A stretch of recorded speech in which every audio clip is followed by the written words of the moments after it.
ببخشید داشت ندیدمت. منو به این گندگی ندیدی؟ خدا ندیدمت من. دیگه معذرت خواهی فایده نداره. هنوزم منو نمیبینی؟ نه. حسش کردی؟ آره. آماده شدی بری بیرون؟ آره. نرو بیرون بابا، زشت بودی زشت‌تر شدی، آبرومونو میبری ناموسن. فضولیش به تو نیومده. ببین یه کار نکن راز بچگی تو برملا کنم ها. چه رازی؟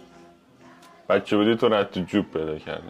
اینو میخواستم تا الان بهت نگم. آره برو عبا بکن. جدی میگی؟ آره یعنی خوشمزه ترین غذای زندگی من تا حالا خوردم.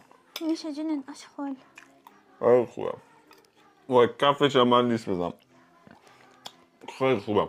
ماما مرسی خیلی خوشمزه بود. من پخته بودم. تو درست کردی اینو؟ آره. مسمومم کردی زنگ بزنم گم شو بیلیاقت. چی کار داری میکنی؟ تا صبح داشتیم با بچه ها بازی میکردیم موزوقه تموم شد میخوام برم موزوقه بیارم. ساعت 6 صبحه. خب که چی؟ خوابم میاد اسکلو نگاه کن.